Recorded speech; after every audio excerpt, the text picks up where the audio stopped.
Nós estamos aqui,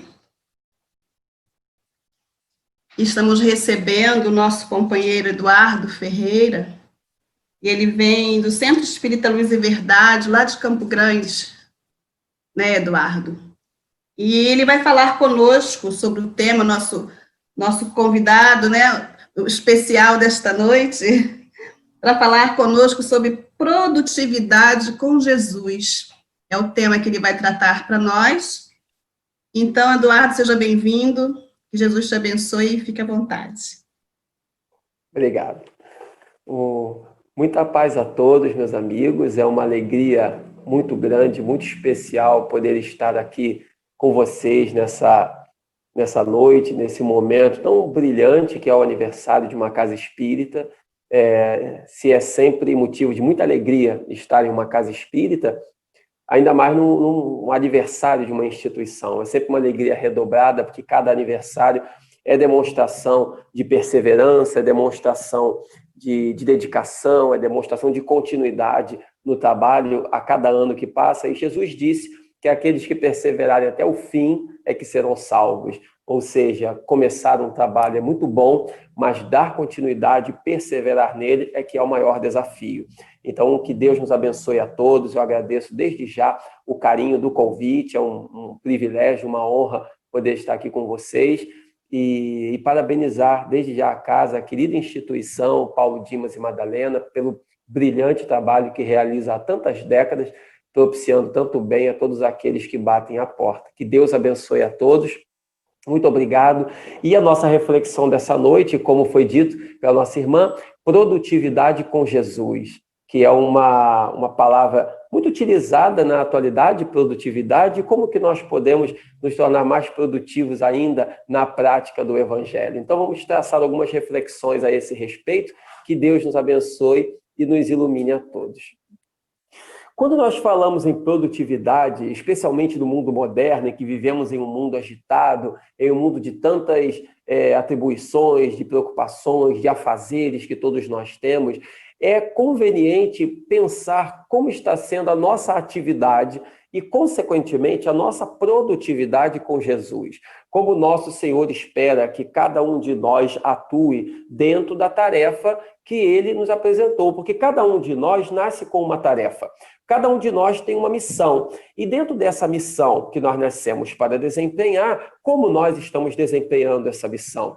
Como nós podemos desempenhar melhor essa tarefa? Porque desempenhá-la, nós estamos desempenhando, cada um a seu jeito, exceto aqueles que se desviam completamente da tarefa, que entram para o mundo, muitas vezes de vícios, enfim, de crimes, de coisas que fogem completamente a esse lado moral, e aí, naturalmente, a pessoa está se desviando completamente do seu caminho e mais tarde terá que refazer a rota. Mas aqueles que permanecemos nessa rota, que procuramos de alguma forma ter uma vida saudável, uma vida de família, uma vida de trabalho, uma vida de honestidade, uma vida de correção moral, que procuramos fazer coisas boas, naturalmente estamos desempenhando a nossa missão. Mas como podemos fazer mais e podemos fazer melhor? Essa é a grande reflexão. E quando nós rememoramos as palavras de Jesus de 2000 anos atrás, nós podemos fazer uma conexão com a nossa realidade atual. E esse é o grande desafio do mundo moderno. Nós vemos hoje muitos pensadores, muitos intelectuais, muitos psicólogos, até muitos empresários, muitos médicos da atualidade, que estão trazendo conceitos psicológicos, conceitos médicos, conceitos empresariais, conceitos sociais, e fazendo uma conexão com o Evangelho de Jesus, porque percebem que as palavras de nosso Senhor, independente da religião que a pessoa tenha, no nosso caso aqui nós somos espíritas, como espíritas nós somos cristãos, mas mesmo que a pessoa não seja espírita, ou mesmo que não seja cristã, que tenha uma outra religião, ou mesmo que a pessoa não tenha religião nenhuma, o que é um direito que a gente respeita, o ideal é a pessoa ter uma religião, pelo menos penso assim, mas mesmo que a pessoa não tenha, nós respeitamos, desde que seja uma pessoa de bem, é um direito dela. Agora, independente da crença ou da não crença que a pessoa possua, os ensinamentos de Jesus, eles agregam imensamente em qualquer atividade que a pessoa desempenhe. Não precisa necessariamente ela ser cristã. Se for cristã, ótimo, melhor ainda. Mas se não for, mesmo assim, as palavras de Jesus vão acrescentar enormemente para as suas atividades. Tanto que hoje existem muitos livros que são escritos trazendo a mensagem de Jesus para a atualidade. Livros publicados no mundo científico, não apenas no mundo religioso. No mundo religioso nem se fala. A doutrina espírita, por exemplo, nós temos milhares e milhares de obras publicadas constantemente, tem livros publicados de lançamentos e mais lançamentos no movimento espírita, fora no movimento católico, no movimento evangélico, sempre enaltecendo as palavras de Jesus.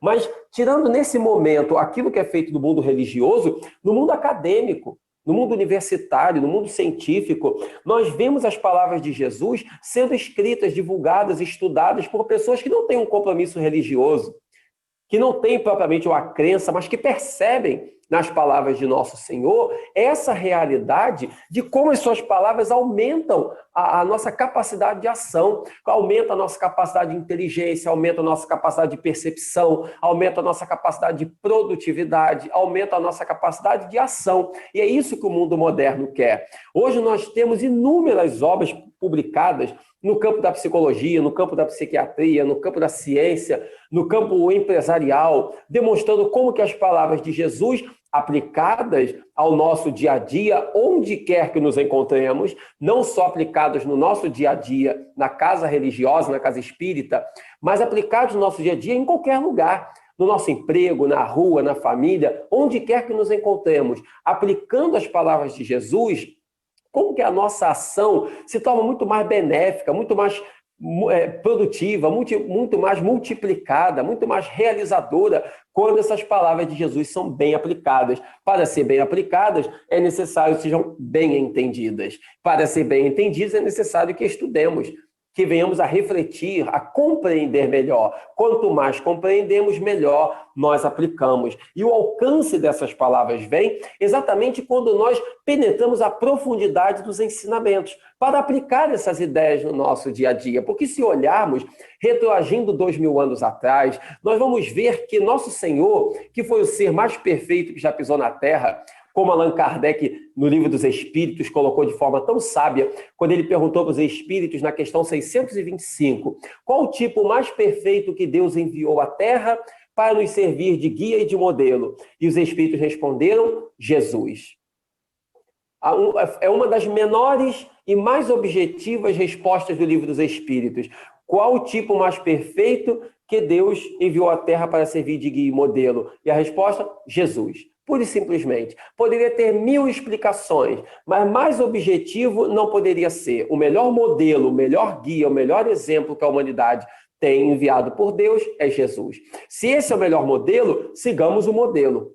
Não há como ter dupla interpretação numa resposta tão objetiva. Se eu quero um modelo a seguir, eu tenho que seguir esse modelo. Então, vamos entender como que esse modelo se comportou e, a partir dele, então, realizar as nossas atividades. E muitas pessoas, eu já ouvi muitas vezes certas colocações, onde as pessoas muitas vezes dizem, mas nós não temos a grandeza de Jesus, mas eu não sou tão grande quanto um Chico Xavier, eu não sou tão elevado quanto uma Madre Teresa de Calcutá, que dirá nosso Senhor Jesus Cristo? É evidente que não. Nós não temos a grandeza desses espíritos, muito menos de nosso Senhor, obviamente, que está acima de tudo e de todos. Mas não estamos falando aqui em ter a mesma grandeza. Estamos falando aqui em seguir princípios, imitar ideias, aplicar propostas. É disso que estamos falando. Quando aplicamos uma proposta, teremos resultados semelhantes. É como nós pegarmos um carro e seguirmos para uma viagem. Não importa se o carro de uma pessoa é mais novo, e de outro, o carro do outro é mais velho. Se seguirmos a mesma estrada, chegaremos no mesmo objetivo. Concordam comigo? Poderemos levar um pouco mais de tempo, poderemos demorar um pouco mais, poderemos ter algum tropeço pelo caminho, mas atingiremos o mesmo objetivo, porque a estrada é a mesma. Basta fazer o que o outro fez e chegaremos aonde o outro chegou. Isso hoje em dia é muito estudado na ciência do comportamento humano, na área da psicologia comportamental, na neurolinguística, na famosa PNL, programação neurolinguística, na chamada neurociência de uma forma geral, que hoje em dia está muito conectada com a religião, especialmente com o cristianismo, porque demonstra exatamente isso, que se Jesus foi o ser mais perfeito que o mundo já viu, ele é o maior exemplo. E é o maior exemplo não apenas para nós religiosos, é o maior exemplo para os psicólogos, é o maior exemplo para os médicos, é o maior exemplo para os empresários, é o maior exemplo para os psiquiatras, é o maior exemplo para todo mundo. Durante a história, boa parte da nossa história, acreditou-se que Jesus era um modelo apenas para o mundo religioso. Hoje está se vendo que não. Qualquer área do comportamento humano, Jesus é um modelo a ser seguido. A pessoa pode ser um grande médium, ou um orador, ou um padre, e Jesus vai ser seu modelo. Mas a pessoa pode ser um empresário, pode ser um médico, pode ser um faxineiro, pode ser qualquer coisa na vida. Tendo Jesus como seu modelo e aplicando seus princípios, a sua vida será muito melhor. Essa é que é a grande questão. Entendendo os princípios do Senhor e aplicando, naturalmente que a nossa produtividade será muito maior, independente de qual tarefa a pessoa faça. E nós que somos cristãos, que temos esse privilégio de conhecer Jesus pela religião, especialmente pela doutrina espírita, temos que ter essa consciência, viver Jesus, aplicar os seus princípios, não é apenas na instituição religiosa, em todo e qualquer local em que estejamos. E entender os meandros do seu comportamento e a maneira como ele agia. E aí sim nós chegaremos aos objetivos propostos, àquilo que o mestre realmente desejava de nós. Porque muitas vezes ouvimos um conceito, lançamos um conceito, temos que perdoar. Eu posso lançar esse conceito aqui. Ora, todos nós sabemos que temos que perdoar, isso é óbvio. Mas podemos aprofundar um pouco mais a ideia do perdão para que a compreensão sobre o perdão se torne mais profunda e, naturalmente, a nossa aplicação sobre ele será melhor. Podemos falar aqui sobre amarmos-nos uns aos outros. Todos nós sabemos que temos que nos amar uns aos outros. É óbvio isso, todos já ouvimos essa frase. Mas se penetrarmos os detalhes da ideia do amor, a prática será muito melhor, porque temos um conhecimento mais profundo. Por isso que é importante sair da superfície e mergulhar na profundidade. Sair daquilo que é o senso comum e tentar penetrar nos detalhes, porque os detalhes é que fazem a diferença, mesmo que invisíveis, mesmo que não vistos a olho nu. E quando olhamos Jesus, vivenciou esses princípios de forma tão profunda, e os apóstolos também, porque tornaram suas vidas imensamente produtivas e realizadoras. Como que pôde um homem, Jesus, nosso Senhor Jesus Cristo, ter mudado a história da humanidade, ter sido a pessoa mais importante que já pisou na Terra, sem ter tido qualquer tipo de marca de poder temporal? Jesus nunca ocupou um cargo de comando sequer, nunca ocupou um cargo de poder, nunca foi rei de nenhum país, nunca foi chefe de nenhuma empresa, nunca foi presidente de nenhuma nação, e foi o homem que mais modificou a história. É sobre ele que se tem mais livros escritos a respeito, é por ele que se tem mais seguidores no mundo, é dele que se tem mais estudos publicados e difundidos. Como que esse homem conseguiu isso? Numa época que não se tinha tecnologia, não se tinha avanço cultural que se tem hoje, não tinha progresso científico, não tinha nada. E ele não ocupou nenhum cargo de poder, ele não tinha nenhum recurso financeiro, segundo a nossa história, segundo os melhores estudiosos da vida de Jesus, como Huberto Roden, como Giovanni Papini e outros. Jesus nunca tocou em dinheiro em toda a sua vida. Nunca ele tocou em uma moeda sequer. Até na famosa passagem do dai a César do que é de César e a Deus o que é de Deus, quando lhe mostraram a moeda, perguntando se era correto pagar os impostos, lhe perguntaram se era correto pagar o tributo, e ele disse: apresentai-me uma das moedas que são pagas como tributo a César. E lhe apresentaram. E Jesus então perguntou de quem é a imagem que está na moeda, a efígie, e disseram: de César. E ele disse: então, dai a César o que é de César e a Deus o que é de Deus. Mas ele não tocou na moeda, pediu que se lhe apresentassem. E então se lhe apresentaram e ele deu o ensinamento. Mas não tocou na moeda. Então Jesus não teve nenhum cargo de poder, nunca pegou em dinheiro, segundo os melhores biógrafos, nunca escreveu nada. Nunca escreveu nada. Tudo que se tem escrito sobre Jesus foram os apóstolos que escreveram. Jesus nunca escreveu nada de próprio punho. Então, se a história nos demonstra essa simplicidade, não que sejam coisas erradas, a pessoa ter um cargo de poder, ou a pessoa ter dinheiro, ou a pessoa escrever, claro que não, tudo isso é importante na vida e quem tem recursos financeiros, quem tem um cargo de comando, que use para o bem. Jesus não abdicou dessas coisas por condená-las, ele abdicou dessas coisas para nos demonstrar simplicidade, para nos demonstrar desprendimento, para nos demonstrar humildade, esses valores. Por isso que ele abdicou. Não foi para condenar. Jesus não condenou a riqueza, não condenou o poder, não condenou nada disso. Apenas ele quis nos demonstrar que devemos ser simples e humildes. E quando temos esses recursos em nós, que devemos utilizá-los para o bem. Aí sim, utilizar tudo o que possuímos para a prática de boas obras, para a prática da caridade, para a vivência dos bons valores. Foi isso que ele quis nos ensinar, colocando a caridade e a humildade acima de todas as coisas. Mas como pôde um homem tão simples, pobre e humilde, filho de um carpinteiro, com um pai e uma mãe tão simples, com nenhum tipo de poder temporal, ter mudado a história da humanidade da forma como ele mudou? E, além disso, os apóstolos e os seguidores da sua doutrina na época também mudaram a história da humanidade de forma tão brilhante, tão profunda e tão perfeita. Como foi possível?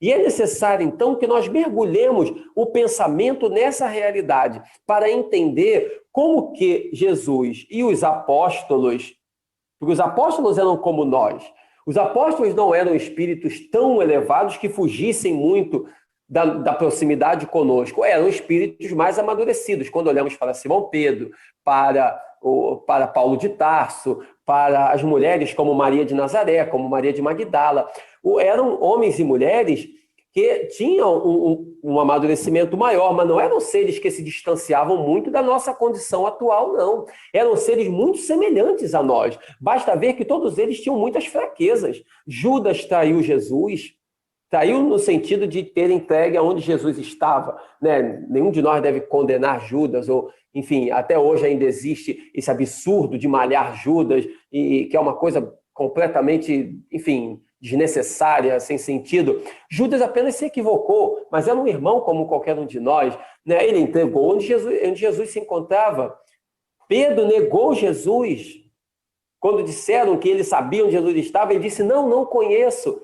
E então ele negou Jesus, mais tarde ele se recuperou, continuou sua dedicação ao evangelho. Maria de Magdala, antes de se converter, era considerada uma pessoa de má vida, entre aspas, porque Maria de Magdala se envolvia com alguns homens e tal. Então todos eles tiveram suas fraquezas. Na hora da crucificação, muitos fugiram. Tiago, Lucas, muitos fugiram com medo, deixaram Jesus sozinho na cruz. Só João, o evangelista, e Maria de Nazaré, junto com Maria de Magdala, que permaneceram com ele. Os demais apóstolos, todos fugiram com medo, tiveram suas fraquezas, assim como nós temos as nossas fraquezas. Então, os apóstolos eram muito semelhantes a nós, no sentido do lado humano, não eram espíritos tão elevados assim. Muitas pessoas olham para os apóstolos, e homens e mulheres daquele período, e pensam que eram seres muito extraordinários. Não eram, não. Eram pessoas amadurecidas, maravilhosas, mas muito semelhantes a nós, com suas fraquezas, com seus medos, com suas debilidades. E como que fizeram aquilo que fizeram? Como que realizaram essas coisas brilhantes que realizaram? Quando nós vemos a vida, por exemplo, do apóstolo Paulo, que realizou um trabalho fenomenal de divulgação do Evangelho de Jesus, nós entendemos o brilhantismo do seu trabalho em transpor barreiras. O apóstolo Paulo, que transpôs barreiras, que visitou países inúmeros na época, foi o primeiro a levar a mensagem de Jesus para fora das terras de Israel, foi o apóstolo Paulo. Até então, a mensagem de Jesus era vivenciada apenas nas terras de Israel, na velha Palestina, na terra prometida, e Canaã, como também era chamada, aonde foi vivenciado o evangelho no primeiro momento. Paulo foi o primeiro a levar a mensagem de Jesus para fora das terras de Israel, porque na sua concepção o mundo inteiro, e era uma concepção correta, o mundo inteiro poderia e deveria conhecer Jesus.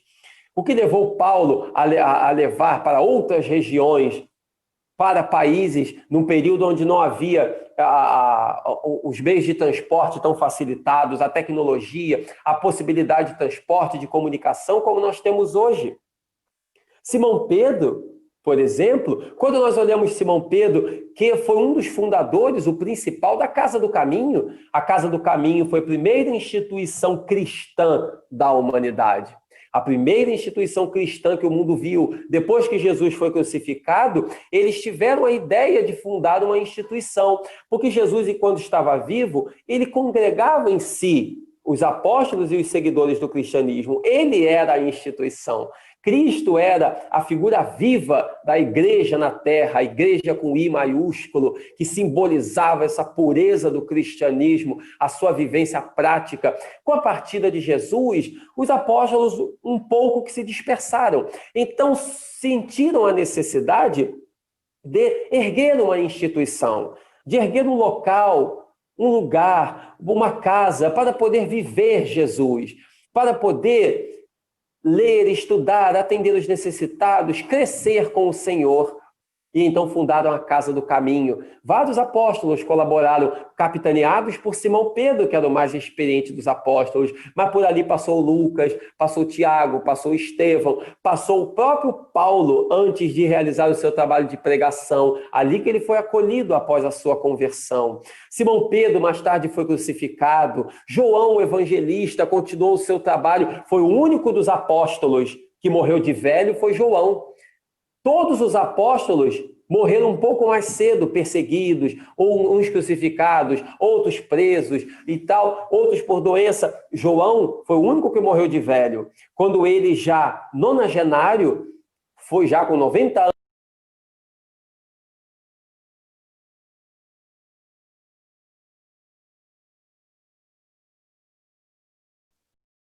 Eduardo, teu som desligou.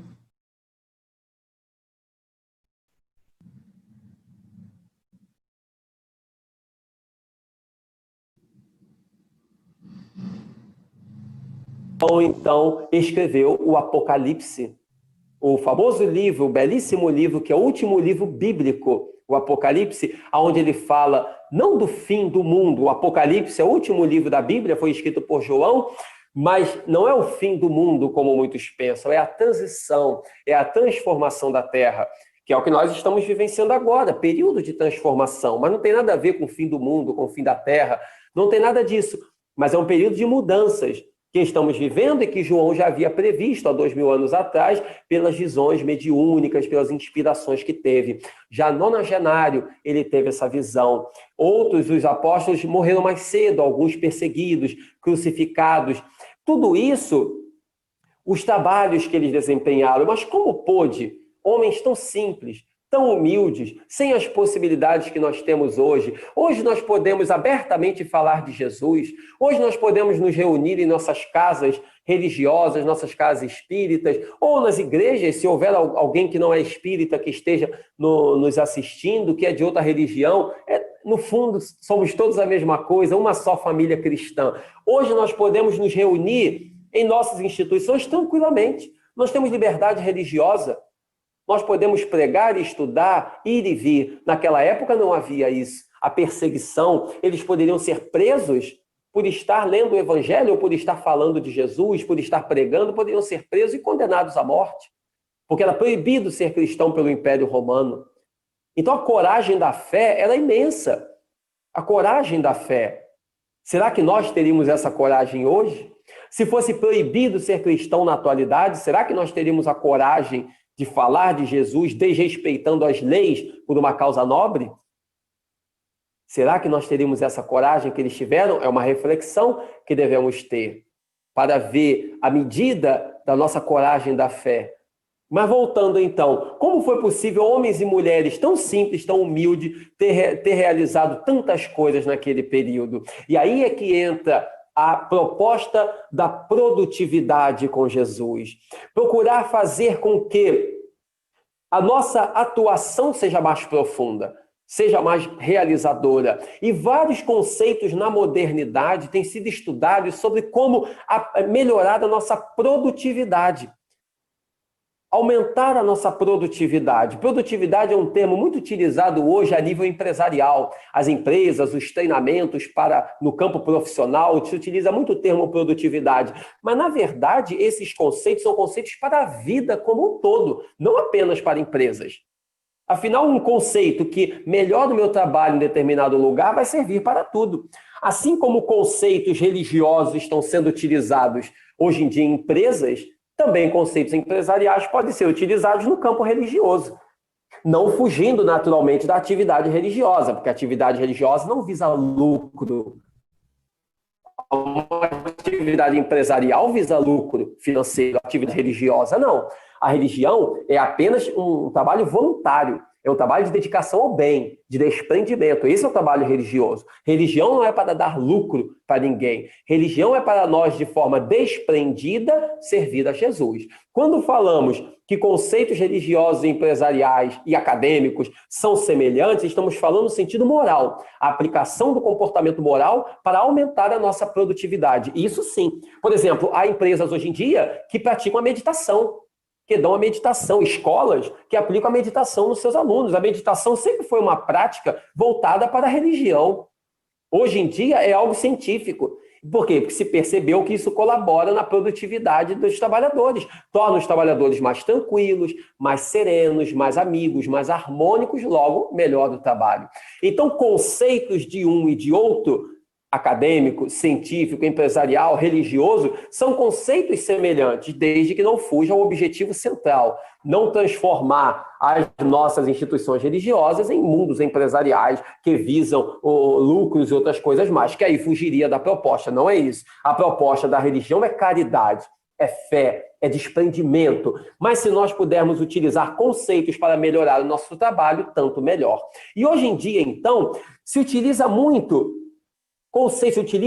conceitos para melhorar a produtividade das pessoas em todos os campos, no campo profissional, no campo científico, no campo universitário, no campo também religioso, porque é o comportamento humano. Melhorando o comportamento humano, eu melhoro todas as áreas da vida, porque todas as áreas são regidas pelo comportamento humano. O comportamento humano ele está presente em todos esses campos. As ideias podem mudar, os conceitos, as áreas de atuação, mas tudo resume no ser humano. Onde eu estiver, é o ser humano que está. Onde o Eduardo estiver, é o Eduardo, é o comportamento humano que ali está. E como melhorar esse comportamento? Melhorando, eu melhorarei tudo na minha vida, inclusive o meu lado religioso. Hoje em dia, então, muitos conceitos são utilizados fazendo essa conexão da ciência com a religião, que, aliás, é uma das propostas do Espiritismo, unir a ciência e a religião. E hoje em dia, nesse campo do comportamento humano, há uma fusão entre a ciência comportamental e o Evangelho de Jesus, complementando-se as duas, porque já se percebeu que o Evangelho de Jesus é o que tem o melhor caminho para o comportamento humano.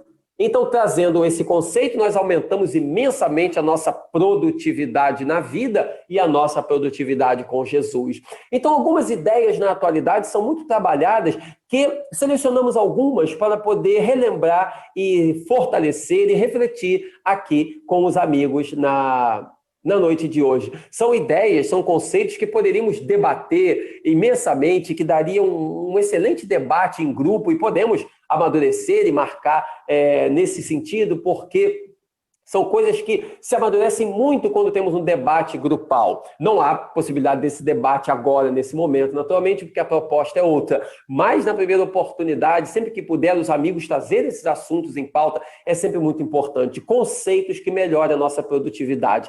Alguns são muito utilizados na atualidade. E selecionamos alguns para refletir com os amigos, que devem ser aplicados em todos os ângulos na nossa vida, inclusive na nossa vida religiosa, mas vale para todos os campos. Por exemplo, um deles é entender a diferença, uma diferença que hoje é muito bem delineada entre eficiência e eficácia. Qual é a diferença entre ser eficiente e ser eficaz? Ora, eficiência, algumas pessoas olham e pensam, mas é tudo a mesma coisa. Não necessariamente. E vamos entender a diferença agora. Eficiência é fazer bem feito. Isso é ser eficiente. Fazer bem feito. É algo muito simples de entender. Eficácia, ser eficaz, é fazer bem feito aquilo que precisa ser feito. E essa é a grande diferença. Fazer bem feito é ser eficiente, mas ser eficaz é fazer bem feito aquilo que precisa ser feito. Detectar o que precisa ser feito, por exemplo, eu posso pegar uma parede aqui na minha casa e pintar essa parede, e ela ficar muito bem pintada. Eu terei sido eficiente. Mas se a parede já estava boa antes e não precisava de pintura, eu fui eficiente, porque eu pintei bem, foi um bom trabalho, mas eu não fui eficaz, porque eu fiz uma coisa que não precisava ser feita. A parede já estava bem pintada. Eu fui eficiente porque eu pintei direitinho. Mas não fui eficaz, porque eu não precisava pintar. Eu poderia ter utilizado esse esforço em outra coisa. E o que nós estamos fazendo em nossas atividades religiosas? E repito, tudo isso vale em todos os campos da nossa vida. Estamos focando na religião, mas isso vale para todos os ângulos. Será que eu estou fazendo aquilo que precisa ser feito? Será que eu estou varrendo um terreno que já está limpo? Ou estou procurando onde está sujo para varrer? Porque aí a minha atuação será muito maior. Fazer isso é entender como que nós podemos ser mais produtivos. E seremos mais produtivos quando percebemos aonde eu posso agir. Ao invés de, como se diz na gíria, chover no molhado, né, girar sem parar, sem ter um objetivo, nós teremos um objetivo traçado, saber onde eu preciso chegar. Então, ao invés de pintar uma parede que já está pintada, fazer bem feito o que não precisava fazer, eu tenho que procurar a parede que está suja. E aí sim eu estarei sendo eficaz, estarei fazendo a diferença. Que nós estamos no mundo para fazer uma diferença. Estamos na Terra para dar uma colaboração. Cada um de nós está na Terra para fazer uma diferença. Vemos tantos companheiros fazendo coisas boas, coisas diferentes para o bem da humanidade, e o que nós estamos fazendo? E não adianta pensarmos, eu iria fazer uma coisa que fulano já fez. Façamos outra. Sempre coloquemos a nossa criatividade a serviço do bem, sempre há coisas boas para se fazer. Sempre há boas tarefas a se desempenhar. Mas é necessário saber detectar o que desejamos fazer. Eu acho muito interessante um conceito que há no livro Alice no País das Maravilhas. Eu acho muito interessante que fala da necessidade de sabermos o que a gente quer, detectar o que nós queremos, ter objetivos. Porque um dos segredos de aumentar a produtividade é ter objetivos, ter metas. Quais são nossas metas? Nós temos que ter uma meta. Qual é a nossa meta? Nós estamos aí, faltam 5, 6 meses para acabar o ano, 5 meses mais ou menos para acabar o ano. Quais são nossas metas daqui para o fim do ano? Eu quero ler 5 livros até o final do ano, eu quero realizar tantas palestras, eu quero adentrar para um grupo de estudo novo, nem que seja pela internet, mas eu quero adentrar para um grupo. Quais são as nossas metas? Quando chegar no final do ano, traçar metas para o ano seguinte, eu quero fazer uma viagem, eu quero adentrar num trabalho voluntário, eu quero fazer uma faculdade, eu quero escrever um livro. Nós precisamos traçar objetivos, porque senão nós caminharemos pelo mundo sem ter o que fazer, ou fazendo coisas sem muito ânimo, sem muito entusiasmo. Então, segundo ponto, além do primeiro, que é ser eficiente, mas acima de tudo ser eficaz, segundo ponto que destacamos, ter metas, traçar metas. Isso vale para tudo na vida, mas vale também para nossas instituições religiosas. Eu, particularmente, faço parte da diretoria aqui da nossa casa, do Centro Espírita Luz e Verdade, onde eu frequento aqui em Campo Grande, e eu procuro fazer uma coisa, juntamente com outros companheiros da nossa casa, com a nossa diretoria, que é traçar metas. Quando começamos o ano, nós temos todo um trabalho pela frente, que é a manutenção das atividades normais. Reuniões públicas, grupos de estudo, trabalhos assistenciais, evangelização, palestras, o trabalho normal da casa espírita que todos conhecem. Mas, além disso, o que nós pretendemos de novo para esse ano? Vamos começar um novo grupo de estudo? Vamos começar um novo trabalho social? Vamos abrir um novo trabalho na internet? Vamos fazer uma pequena obra na casa que estamos precisando melhorar numa sala? Quais são as coisas novas? Ou nós vamos apenas manter o que já existe? Manter o que já existe já é muito bom, mas nós podemos pensar em coisas novas para fazer a casa crescer. De repente, a minha casa tem 4 salas de estudo, mas eu posso tentar fazer uma quinta. De repente, nós temos 3 grupos de estudo, mas eu posso tentar fazer um 4º grupo num horário diferente. Posso começar um trabalho pela internet. Podemos fazer várias coisas. Então, o que nós podemos fazer de novo para melhorar o trabalho? Então, sabendo o que nós queremos, eu me lembro do livro Alice no País das Maravilhas, como eu estava citando, que é muito interessante que num determinado momento em que Alice está perdida. Quem já leu Alice no País das Maravilhas sabe que é um livro de ficção, é um livro infantil, mas é um livro que traz ensinamentos muito profundos, belíssimos. E há determinado momento, porque o livro ele começa o seguinte: Alice vê um coelho, ela olha para um coelho e o coelho ele tem um bolso. E desse bolso ele tira um relógio. Ela nunca viu um coelho com bolso. Pelo menos eu nunca vi, não sei vocês. Ela nunca viu um coelho com bolso, muito menos com relógio. E ela olha para o coelho entra numa gruta, tipo uma pequena caverna. Ela entrou atrás do coelho. Quando ela entra, ela começa a cair. Começa a cair, até que ela chega no fundo e então tudo começa a ser diferente. Ela vê objetos que falam, coisas que se movimentam, que falam e tal. E aí começa a história, Alice no País das Maravilhas, porque os animais falam, os objetos falam, é tudo diferente. É Alice no País das Maravilhas. O livro é muito bonito, muito brilhante, tem lados infantis, mas traz ensinamentos muito profundos. E há um ensinamento que é maravilhoso, quando a Alice está perdida, e então ela está caminhando, e ela para perto de uma árvore. E então tem vários caminhos para seguir, vários caminhos a seguir, várias trilhas a percorrer, e ela está em dúvida. E então tem uma árvore, no alto da árvore tem um gato. E ela olha para o gato e diz: seu gato, qual caminho eu pego? Qual caminho eu sigo? E aí o gato olha para ela com um sorriso meio maroto e diz: depende, para onde você vai? Que é a grande pergunta da vida. Porque ela perguntou, qual caminho eu sigo? Eram vários caminhos. Ele poderia ter falado qualquer coisa, mas falou, qual caminho eu sigo? E ele disse, depende, para onde você vai? E Alice respondeu, eu não sei para onde eu vou, eu estou perdida. E o gato responde, para quem não sabe aonde vai, qualquer caminho serve. Para quem não sabe aonde vai, qualquer caminho serve. Moral da história, nós precisamos saber para onde vamos. É como nós pegarmos um carro para sair de casa, vou fazer uma viagem, e aí saio dirigindo de casa. Mas eu tenho que saber para onde eu vou, para saber qual caminho pegar. Se eu não sei para onde eu estou indo, qualquer caminho vai servir. Se eu vou para São Paulo, se eu vou para o Rio Grande do Sul, eu vou seguir um caminho de acordo com o lugar. Se eu não sei para onde eu vou, qualquer estrada que eu pegue estará boa. Então nós temos que saber para onde vamos, o que queremos. Se eu sei que eu quero escrever um livro, se eu quero começar um grupo de estudo, se eu quero adentrar no trabalho social, eu sei o que eu quero. Então eu vou engendrar esforços para atingir esse objetivo. Então, ter metas, saber o que nós queremos para ampliar as nossas tarefas e ter sempre metas novas, isso é fundamental. Portanto, ser eficaz. Segundo, ter metas. Terceiro ponto, meus irmãos, que é muito importante. Esse eu acho maravilhoso e eu ouvi isso uma vez na minha vida e nunca mais esqueci. Eu repito sempre isso na nossa casa, nas nossas reuniões de diretoria para os nossos amigos. Foco na solução e não no problema. Vou repetir, foco na solução e não no problema. Quantas vezes focamos nos problemas e não nas soluções? Quantas vezes detectamos um problema, seja na nossa vida pessoal, familiar, religiosa, profissional, em qualquer lugar, detectamos um problema e focamos nele e ficamos girando em torno do problema. Ora, qual é a solução do problema? Esse é o grande desafio.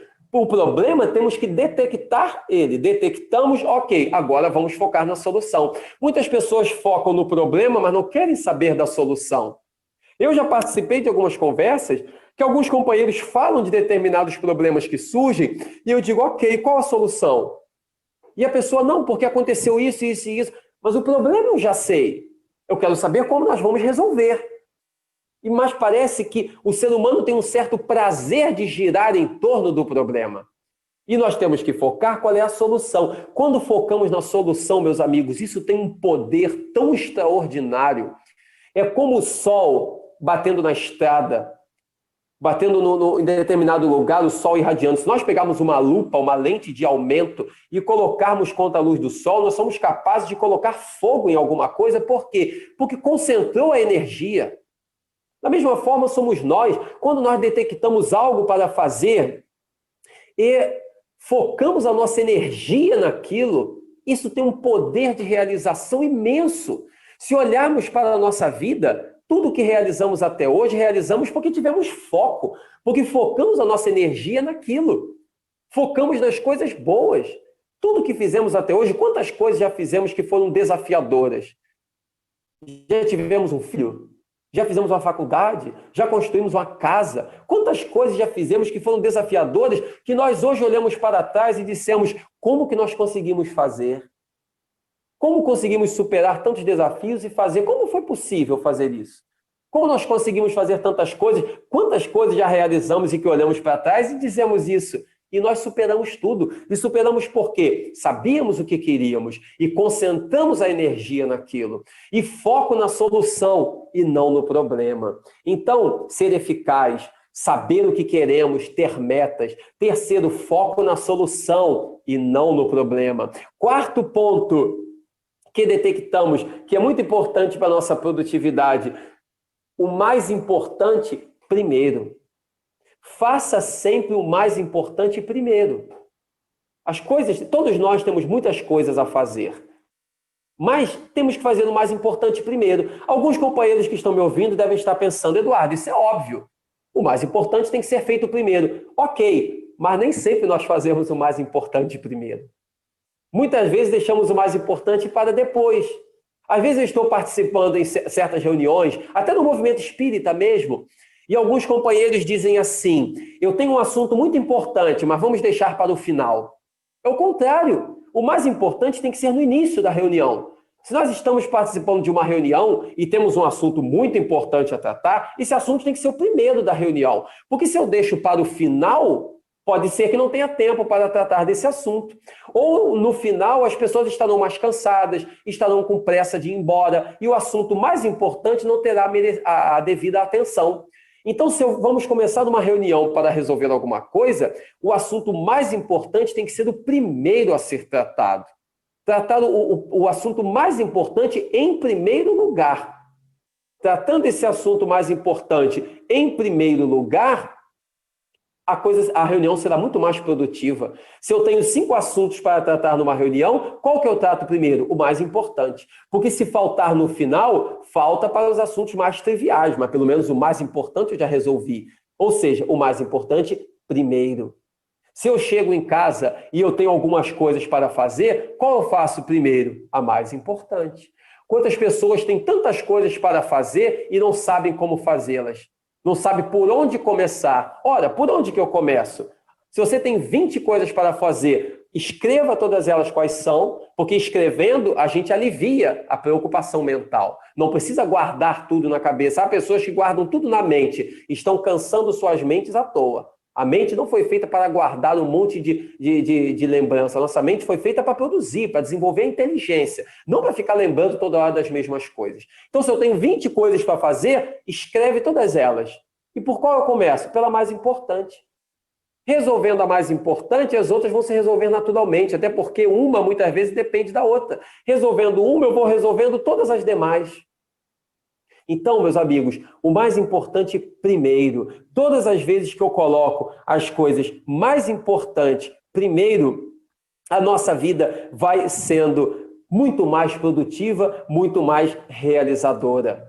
Assim que se comportaram os grandes apóstolos da humanidade, com essa capacidade de realização. Isso nos permitirá pensar maior, pensar grande, ao invés de ficar girando em coisas pequenas, em coisas miúdas.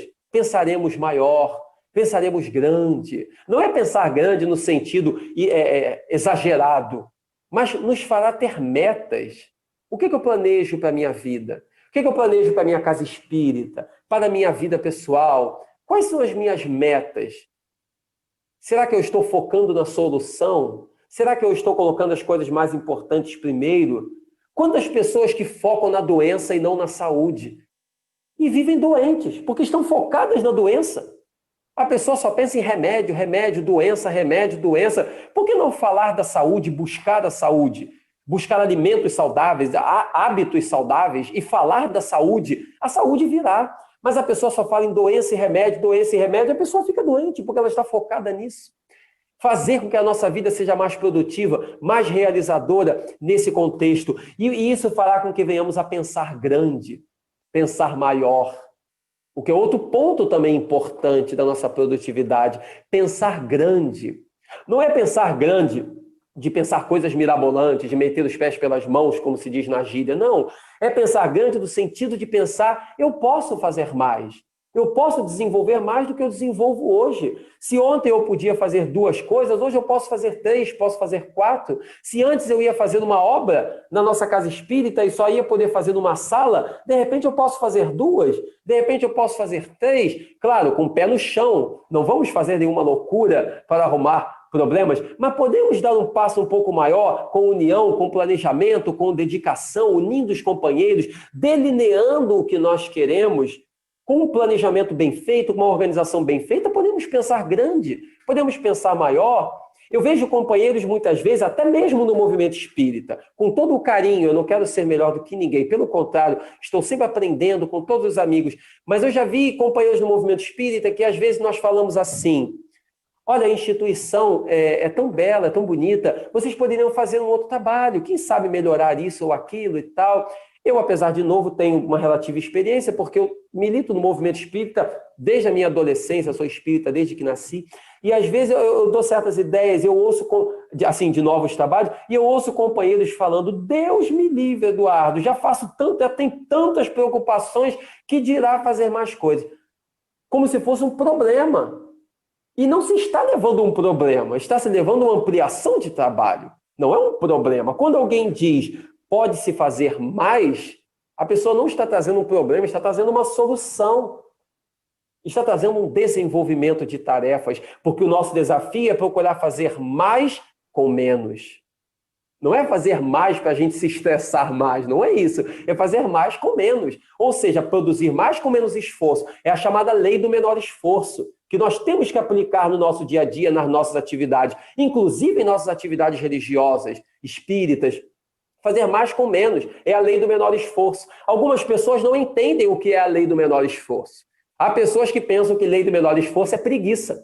E às vezes até criticam e falam, fulano faz parte da lei do menor esforço, ou seja, fulano é um preguiçoso. Não, lei do menor esforço não é preguiça. Lei do menor esforço é fazer mais com menos. É produzir mais com menos esforço. Antigamente, nos trabalhos no campo, você precisava às vezes de 50 homens para capinar um terreno imenso para fazer plantação, você precisava de 50 homens capinando o dia inteiro. Hoje você pega uma máquina avançada, uma pessoa monitorando a máquina, em meia hora faz o trabalho que 50 homens fariam o dia inteiro, uma pessoa faz em meia hora. O que é isso? É o progresso, é a ciência, é fazer mais com menos. É fazer mais com menos esforço. Isso é preguiça? Não, isso é aumento de produtividade, porque se eu posso fazer mais com menos, eu estou produzindo mais. E isso vale para tudo na nossa vida. Outro dia eu conversava com um companheiro da nossa casa espírita e eu disse a ele que eu tenho o hábito nas palestras que eu faço de deixar anotado, porque toda palestra que eu faço eu traço um roteiro, um resumo daquilo que eu vou abordar. E aí, quando eu termino, eu guardo esse resumo. Porque na primeira oportunidade eu posso usar. Muitos temas são semelhantes nas casas espíritas, muitas palestras têm temas parecidos, até repetidos, e você pode usar o mesmo conteúdo de uma palestra em outra. E ele disse, eu não concordo com isso não. Toda palestra que eu faço, eu jogo fora o meu material para me forçar a estudar de novo para a próxima. E eu falei, ok, é uma maneira de trabalhar que eu respeito. Mas não há problema algum se você guardar seu material, porque você está exatamente diminuindo o seu esforço para produzir mais. Não é um sintoma de preguiça você ter materiais guardados que te facilitem. Você está facilitando o seu trabalho para produzir mais, porque o tempo que você estará pesquisando para um estudo, você pode estar produzindo para 2, para 3, para 4. Não quer dizer que você estacionou só porque tem um material guardado. Você apenas está tentando fazer mais com menos para produzir mais com menor esforço. É como se nós estivéssemos fazendo uma viagem. Eu tenho que ir, por exemplo, eu moro em Campo Grande. Eu tenho que ir de Campo Grande para o centro do Rio de Janeiro. Eu tenho várias opções. Eu posso ir a pé e o meu companheiro pode ir de carro. Eu a pé vou levar o dia inteiro. O meu companheiro vai levar 1 hora de carro. O objetivo vai ser o mesmo. O resultado vai ser o mesmo. Os dois chegaremos no centro da cidade. Mas quem foi mais eficiente? Eu que fui a pé ou ele que foi de carro? Quem foi mais eficaz? Quem teve mais foco? Quem teve mais produtividade? Foi ele que foi de carro, porque ele fez em 1 hora aquilo que eu levei 24 horas para fazer. Eu levei 24 horas para ir a pé daqui para o centro do Rio. Ele fez em 1 hora de carro. Ou seja, num dia que eu apenas fui para o centro do Rio, ele foi ao centro do Rio e pôde fazer mais inúmeras outras coisas. Num dia só, ele foi muito mais eficiente do que eu. Por quê? Porque focou na solução, porque fez mais com menos esforço, porque teve mais planejamento, mais produtividade, porque colocou as coisas mais importantes em primeiro lugar. Quando temos essas regrinhas, meus irmãos, que são coisas simples e que o exercício vai nos ensinando a aplicar, não é um passe de mágica, mas o exercício vai nos ensinando a aplicar, nós vemos a nossa produtividade aumentando. Por isso que vemos alguns companheiros e às vezes falando, como que fulano consegue fazer tantas coisas? Nossa, fulano faz tantas coisas, como ele consegue? Porque ele aplica essas regras, às vezes sem se dar conta. É uma pessoa tão bem organizada que ele faz isso naturalmente, mas ele faz. Por isso que ele realiza tantas coisas. E é por isso, já caminhando para o nosso encerramento, é por isso que nós vemos como que os apóstolos de Jesus foram tão produtivos, tão realizadores. Como é que Madre Teresa de Calcutá, uma mulher simples, humilde, pobre, ganhou o Prêmio Nobel da Paz, Madre Teresa, ganhou o Prêmio Nobel da Paz e fundou instituições de caridade em mais de 100 países pela humanidade inteira, seguindo essas regras. Mesmo que ela nunca tenha estudado, ela já trazia essa grandeza espiritual nela, de saber que tem que focar na solução, que tem que colocar no mais importante primeiro, que tem que fazer mais com menos esforço para produzir mais, que tem que ter metas, que tem que traçar planos, que tem que ser eficaz. Ela sabia disso tudo. Chico Xavier, como que o nosso querido Chico, para encerrarmos com o Chico, como que o nosso querido Chico conseguiu, sendo pobre, humilde, simples, com uma família desestruturada, perdeu a mãe muito cedo, sua mãe partiu para a prata espiritual, ele era muito criança, sua madrasta o maltratou, sofreu a solidão, o abandono, não se casou, teve dificuldades familiares de compreensão, muitas traições, muitas lutas. Como que o nosso querido Chico Xavier foi tão produtivo? Psicografou mais de 400 obras, nosso querido Chico, mais de 400 livros, todas elas direcionadas à caridade. E trabalhando, não foi alguém que viveu só para a religião, ele teve sua vida profissional. Como que ele conseguiu psicografar mais de 400 livros, trabalhar na sua casa espírita, dedicar a trabalhos sociais, ter a sua vida profissional muito bem cumprida com a disciplina necessária? Como que ele conseguiu isso tudo? Graças a isso, a essa disciplina de fazer o mais importante em primeiro plano, capacidade de organização, ter foco, saber o que quer fazer, saber aonde quer chegar, colocar o mais importante primeiro. Essas regrinhas que nós aprendemos com Jesus e que os apóstolos de Jesus vivenciaram. Isso, meus irmãos, faz com que nós tenhamos mais produtividade com Jesus. Façamos o mais importante em primeiro lugar. E o mais importante é sempre o nosso Senhor Jesus Cristo. É o que o Espiritismo nos ensina. Jesus em primeiro plano. E para viver Jesus em primeiro plano, basta pensarmos que fora da caridade não há salvação. E quando colocamos essas regras em ação, a nossa produtividade aumenta cada vez mais com o Senhor, porque vivenciando a caridade, nós somos cristãos. E sendo cristãos, nós viveremos alegres, entusiásticos, felizes, produzindo cada vez mais com Jesus, que é o que o Mestre espera de cada um de nós. Fé, esperança e caridade. E cada vez mais amadurecendo o comportamento, seremos cada vez melhor, mais produtivos, mais realizadores e mais servos, servidores fiéis, que é o grande objetivo da vida. Então, meus irmãos, eu agradeço muito a atenção de todos, o carinho da presença, um beijo grande no coração, parabéns à casa, à instituição pelo aniversário. É uma alegria, uma honra imensa estar aqui com todos, que Deus nos abençoe. Parabéns mais uma vez, muito obrigado pela oportunidade e prossigamos juntos, firmes e fiéis, que é o que o Senhor espera de nós. Um beijo grande e fiquemos com Deus. Muito obrigado. Nós